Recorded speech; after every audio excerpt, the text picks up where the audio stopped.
ये जो और अवतार हैं वो अंश और कला है, और कृष्ण तो स्वयं भगवान है, अंश ही है, अवतार नहीं है, अवतारी है। इसलिए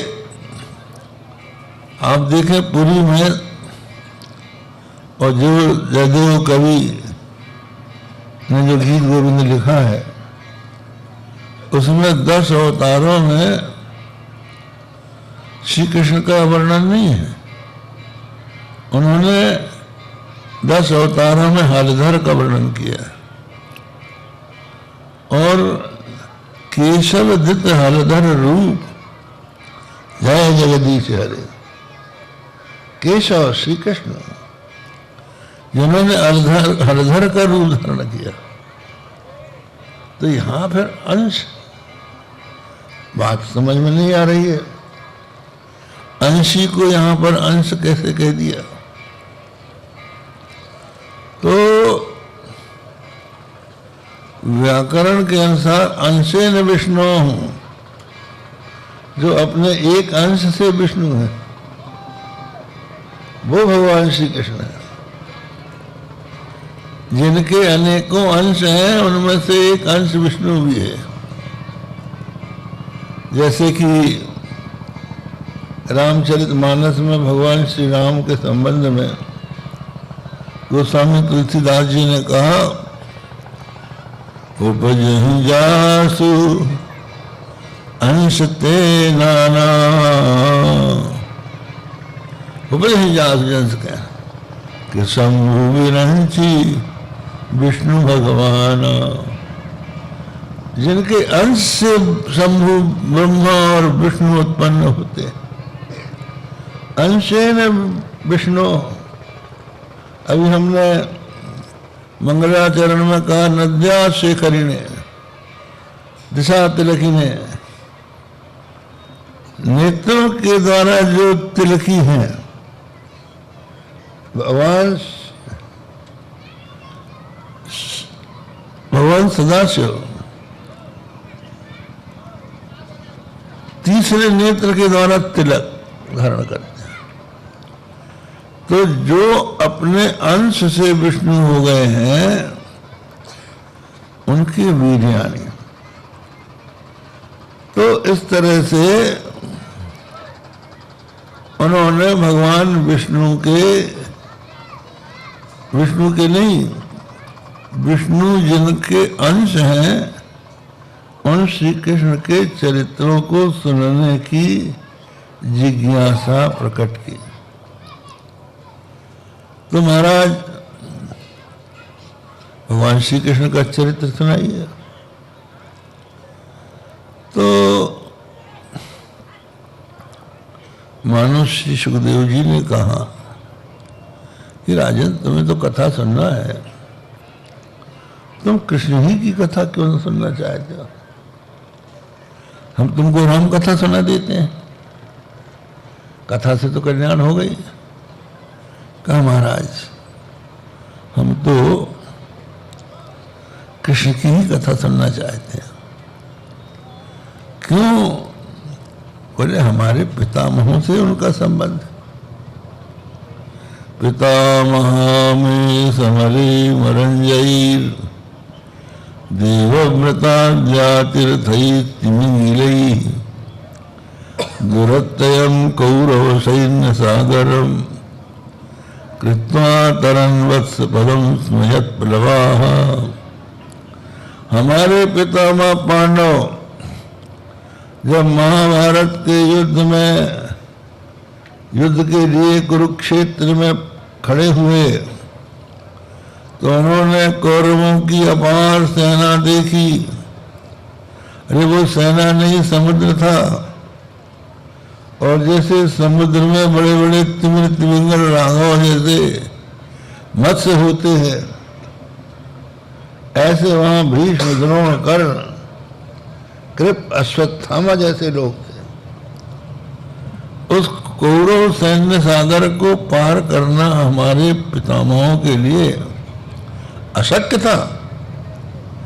लेकिन यत प्रवाह, जिन भगवान श्री कृष्ण को अपना जहाज बना के बछड़े के खुर के समान जिन्होंने कौरव सैन्य सागर को पार कर लिया, हम उनका चरित्र सुनना चाहते हैं। अरे पितामहों की बात करते हो, तुम्हारा क्या संबंध है? बोले महाराज ये शरीर उन्हीं का दिया हुआ।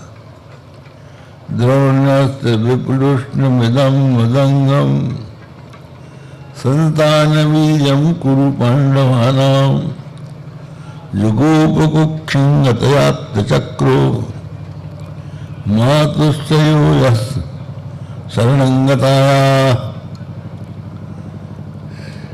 मैं अपनी माता उत्तरा के उदर में था। अश्वत्थामा ने ब्रह्मशीर्ष नाम का बाण मेरी माता के उदर को लक्ष्य करके जब चलाया, अश्वत्थामा की कथा लंबी है, हम उसमें नहीं जाएंगे। जब उसके माथे से मणि निकाल ली गई तो वो बहुत रुष्ट हुआ और पांडवों को निर्वंश बनाने के लिए 5 बाण तो उसने 5 पांडवों के लिए छोड़ा और एक उत्तरा के गर्भ की ओर छोड़ दिया। और भगवान श्री कृष्ण लौट रहे थे हस्तिनापुर की ओर, हस्तिनापुर से द्वारका की ओर।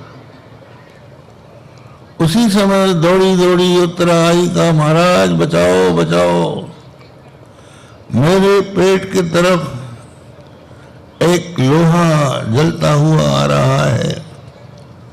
कामम न तुमाम नाथ मामी गर्भो निपात्यताम। हे नाथ, भले मुझको ये जला दे लेकिन मेरा गर्भ नष्ट नहीं होना चाहिए। तो भगवान श्री कृष्ण उत्तरा के उदर में अंगुष्ठ प्रमाण का स्वरूप बनाकर शंख चक्र गदा पद्म हाथ में लेकर प्रविष्ट हो गए और ब्रह्मशीर्ष नाम का जो अमोघ अस्त्र था वो अपने सुदर्शन चक्र से उसको नष्ट कर दिया। और जब तक उत्तरा के पेट से परीक्षित का जन्म नहीं हो गया तब तक वो वहीं रहे। और वो जब जन्मा तो उसी बालक को ढूंढने लगा, वो कौन है? परीक्षा। परीक्षा करने के कारण ही उसका नाम परीक्षित हुआ। परीक्षित ये स्मरण दिला रहे, मेरे इस शरीर को ब्रह्मशीर्ष ने एक प्रकार से जला ही दिया था, लेकिन जिन्होंने मुझे बचाया महाराज, उनका चरित्र सुनाओ। मेरा साक्षात श्री कृष्ण से संबंध है, उन्हीं से प्रेम है, उन्हीं की कथा सुनना चाहता हूं। तो श्री सुखदेव जी ने कहा कि राजन 4 दिन हो गए तुमने उपवास कर रखा है, न कुछ खाया न पिया, कुछ भोजन कर लो, जलपान कर लो, फिर कथा सुना देंगे। कहा महाराज आप चिंता मत कीजिए, नैषाति दुस्साक्षुन्मां त्यक्तोदमपि बाधते पिबन्तं तन्मुखां योजच्युतं हरिकथामृतम। वो बड़ी कठिन होती है। जब गांधारी के 100 पुत्र मर गए तो गांधारी अपने पुत्रों के शवों के बीच में बैठकर रोदन करने लगी, खाना पीना छोड़ दिया। सबने समझाया गांधारी उठो। श्री कृष्ण पहुंच गए, गांधारी उठो। कहा महाराज उठ के क्या करोगे, कुछ खा लो। कहा मैं अब खाऊंगी नहीं। भगवान मुस्कुराकर चले गए, इतने में गांधारी को लगी भूख, पट्टी खोल के देखने लगी कुछ हो तो खाऊं। तो एक बेर के पेड़ में फल लगे थे, वहां पहुंच गई, हाथ बढ़ाया, हाथ में बेर के फल नहीं आए, तो उन्हीं बेटों की लाश लाके उन पे चढ़ के बेर तोड़ने लगी। तो भगवान श्री कृष्ण ने आकर पूछा, गांधारी क्या कर रही हो? बोली, वासुदेव जरा कष्टम कष्टम निर्धन जीवितम पुत्र शोकम महाकष्टम कष्टात् कष्टतरम क्षुधा। हे वासुदेव, बुढ़ापा सबसे बड़ा कष्ट है और निर्धन का जीवन उससे अधिक कष्ट है, और फिर उसमें भी पुत्र का शोक महान कष्ट है, लेकिन भूख सबसे बड़ा कष्ट, कष्टात् कष्टतरम क्षुधा। लेकिन उसका मुझे पता ही नहीं लग रहा है। पिबंतम तन मुखाम भोजच्युतम हरि कथा मृतम। हरि कथा रूपी अमृत का पान करने के कारण मुझे भूख का प्यास का पता ही नहीं लग रहा है, और महाराज मैं अब भोजन नहीं कर रहा हूं। अगर आप मुझे जीवित रखना चाहते हैं 7 दिन तक, पहले मरने से रोकना चाहते हैं, तो ये अमृत पिलाते जाओ।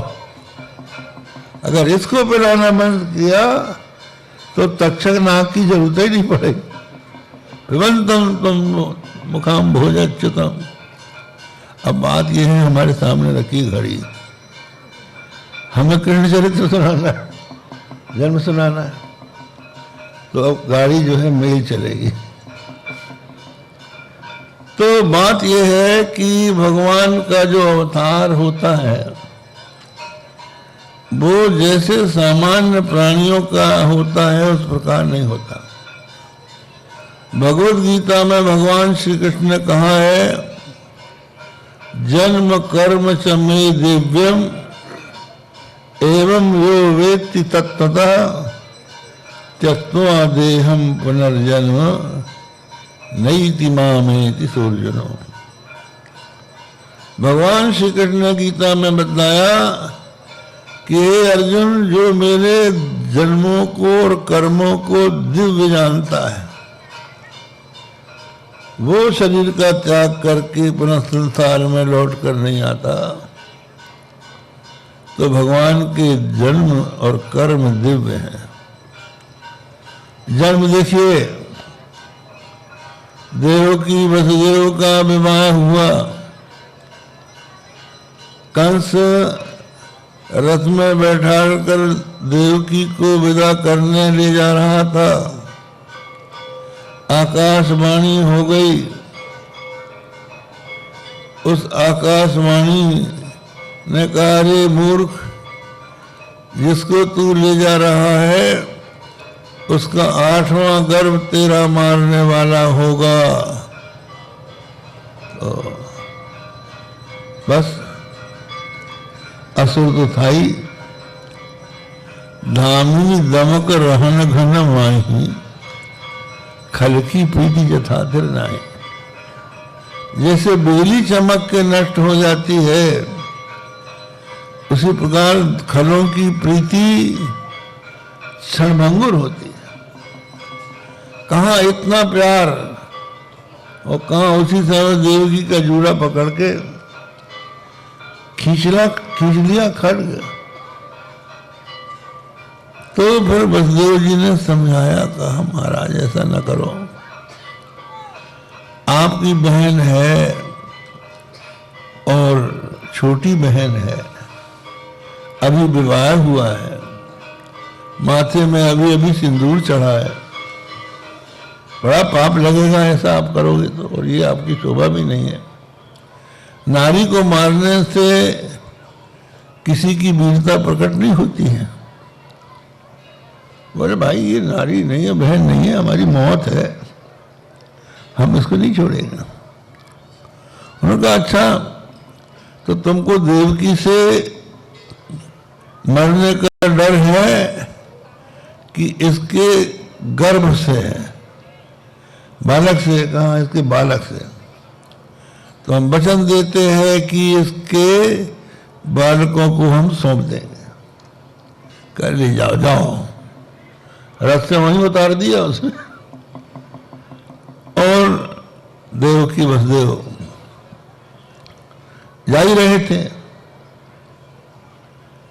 इसके बाद क्या हुआ, पहला पुत्र हुआ जिसका नाम था कीर्तिमान। तो देवकी वसुदेव के लिए पहला बेटा, आप में बहुत से लोग गृहस्थ होंगे, विवाह हो और पहला बेटा हो और अपने हाथ से मौत को सौंपना पड़े, कितना कठोर ये निर्णय है। लेकिन जो सज्जन है, वचन के पक्के हैं, उनके लिए कोई भी बात दुस्सह नहीं है। भारी दिल से कष्ट के साथ कीर्तिमान जैसा बेटा हाथ में लेकर, गोद में लेकर कंस के पास बस रोज आए, कहा लो कंस, ये देवकी का पहला बेटा। देखा कंस, अरे अरे अरे इसको ले जाओ ले जाओ, हमको तो 8वें से तकलीफ है, ये तो पहला है। तो उसने लौटा दिया आधी दूर तक। वसुदेव जी गए ही थे कि वीणा बजाते हरिगुण गाते नारद जी पहुंच गए। उन्होंने कंस के पास आकर पूछा, कंस क्या सोच रहे हो? कहा महाराज संसार में अच्छे लोग भी हैं, मैं उन्हीं के बारे में सोच रहा हूँ। कौन से अच्छे? बोले वसुदेव, जो उसने वचन दिया वो बालक हमको सौंप दिया। बोले आपने क्या किया? हमने कहा, हमने सोचा कि 8वें गर्भ से हमको डर है और ये पहला है, तो हमने तुम्हारा छोड़ दिया। कहा ठीक है, लेकिन उनके हाथ में कमल था 8 पखड़ियों का। बोले इसमें से 8वां कौन है? कहाँ से गिनोगे? नीचे से गिनोगे, ऊपर से गिनोगे, बीच से गिनोगे? वो कहा समझे, तुम पहले जन्म में काल नेमी थे, तुमको विष्णु ने मारा था और वही विष्णु अब 8वां अवतार लेने वाला है। और ये जितने भी यदुवंशी हैं, ये सब के सब देवता हैं और तुमको मारने का ये भारी षड्यंत्र है, तुम समझ लो और अपना चलते बने। नारायण नारायण कहिए। तो उसने बुलाया, अरे बुलाओ बुलाओ, बस लो। ना समझ लोग ऐसे होते हैं। आप देखिए, राजा परीक्षित को 7वें दिन मरने से मृत्यु की बात आई तो उनको वैराग्य हो गया। ये सज्जनों का काम। और दुर्जनों का काम, 8वें गर्भ से मृत्यु होगी तो हम सबको मार के बचेंगे, ये सोचने लगा और उसने सबका दमन करना प्रारंभ कर दिया। बस देवकी को पकड़ के कैद कर लिया, हथकड़ी बेड़ी डाल दी, अंधेरी कोठरी में रख दिया। उग्रसेन पिता ने कहा बेटा ऐसा मत कर, तो उसने पिता की मुकुट उठा के अपने माथे पर रखा और उग्रसेन को भी कैद कर लिया। इस तरह से देवकी वसुदेव कंस के कारागार में आ गए और आते आते 6 पुत्र उत्पन्न हुए और वो कंस के द्वारा मारे गए। सप्तमो वैष्णवं धाम यमनंतम प्रचक्षते गर्भो बहु देवक्याः हर्ष शोक विवर्धना।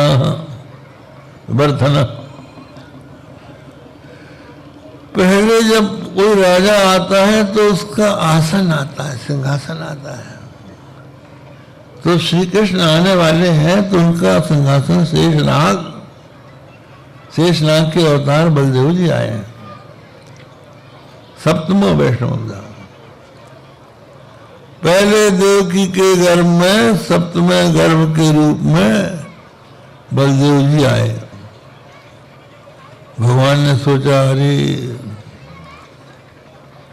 मेरा प्रिय भाई जो रामावतार में लक्ष्मण था आज बड़ा भाई होने जा रहा है।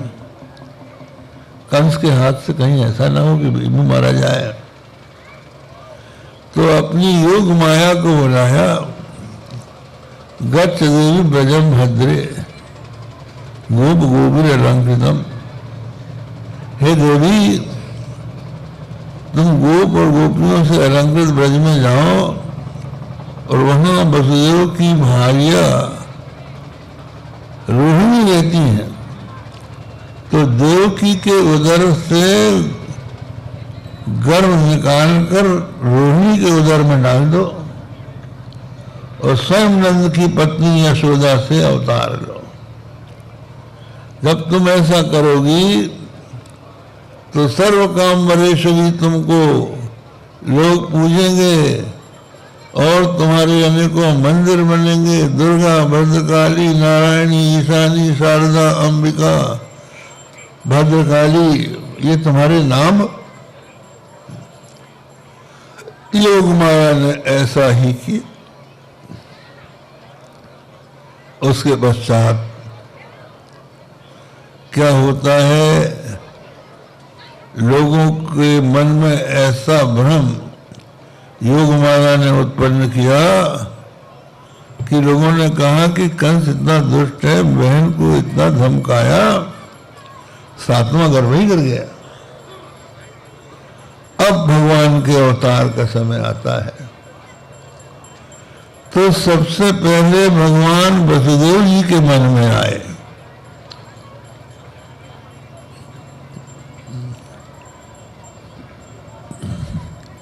भगवान अभी विश्वात्मा भक्ता नाम अभयंकर आविवेशांश भावेन मन आनक दुंदुभे। पहले भगवान आनक दुंदुभी वसुदेव के मन में आए। जब मन में आएंगे तभी ना सामने आएंगे। तो अब देखिए अब गर्भाधान कैसा हो रहा है। रामावतार में पायस से गर्भाधान हुआ है। यहां दीक्षा क्रम है। 4 प्रकार की दीक्षा अपने शास्त्र में बताई गई है। एक होती मांत्रिकी दीक्षा, दूसरी होती है स्पर्श दीक्षा, तीसरी होती है चाक्षुषी दीक्षा और चौथी होती है मानसी दीक्षा।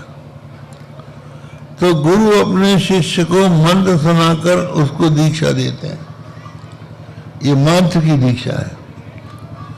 गुरु अपने शिष्य के माथे में कर कमल रखकर उसका उद्धार कर देते हैं। ये हो गई स्पर्श दीक्षा।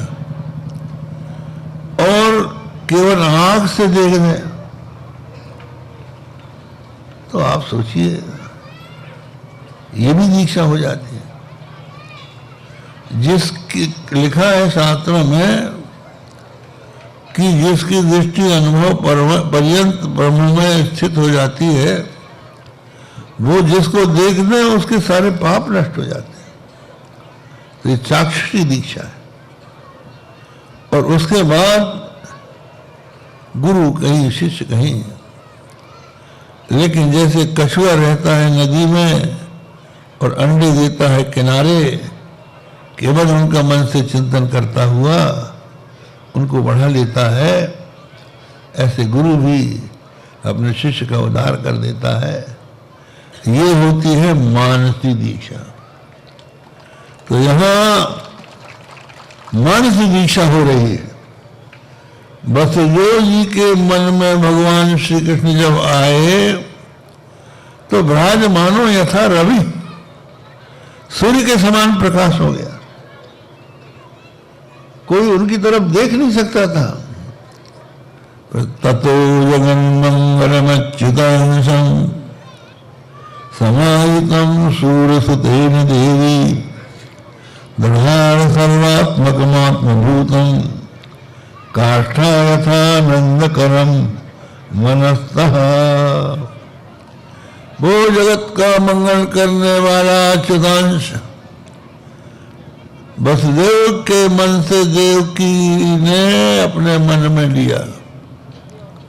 ये दीक्षा वसुदेव के मन से भगवान श्री कृष्ण देवकी के मन में आए, इसी का नाम गर्भाधान है, प्राकृत गर्भाधान नहीं है। इस तरह से भगवान जब गर्भ में आ जाते हैं तो देवता वहां आकर उनकी स्तुति करते हैं।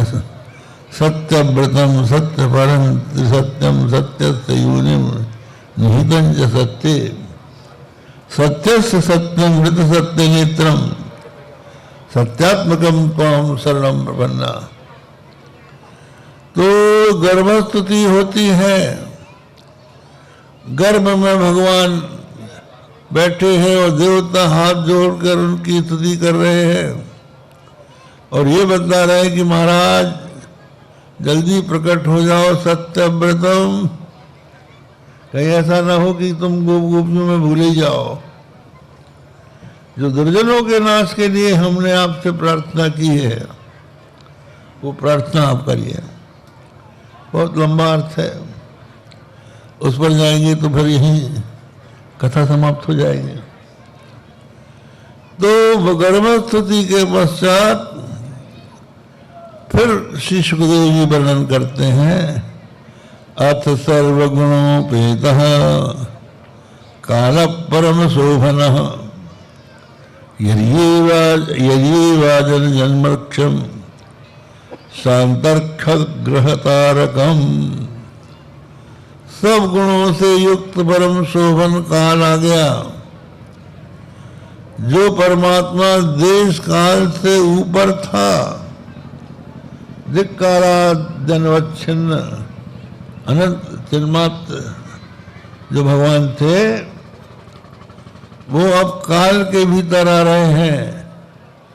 तो काल परम शोभना। भादों के महीने की कृष्ण पक्ष की अष्टमी तिथि, ये काल सदा के लिए स्मरण किया जाएगा। जिस काल से लोग डरते हैं वो काल हमारे उत्सव का हेतु बनेगा। परम शोभना, परम शोभन काल आया। भगवान ने सोचा वसुदेव जी की दो मुख्य पत्नियां हैं, एक रोहिणी दूसरी देवकी। देवकी के द्वारा तो हम प्रकट हो ही रहे हैं, रोहिणी का भी आदर करना चाहिए। रोहिणी नक्षत्र ले लिया, यदि वाजर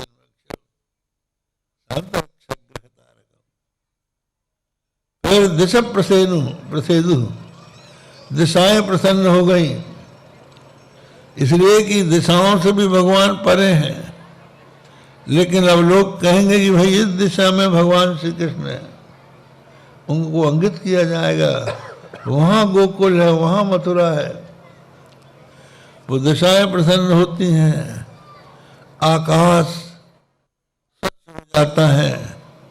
निर्मलोड गुणोदय, जैसे किसी महापुरुष के आने पर लोग अपने आंगन में फूल बरसाते हैं, उसी तरह मानो श्री कृष्ण के आगमन के समय आकाश ने अपने हृदय में तारागणों के फूल बिखरा दिए। इस तरह से आकाश शुद्ध हो जाता है, वायु शुद्ध हो जाती है। बहु वायु सुख स्पर्श, सुख स्पर्श को लेके वायु चलता है। शीतल मंद सर्व वह बाऊ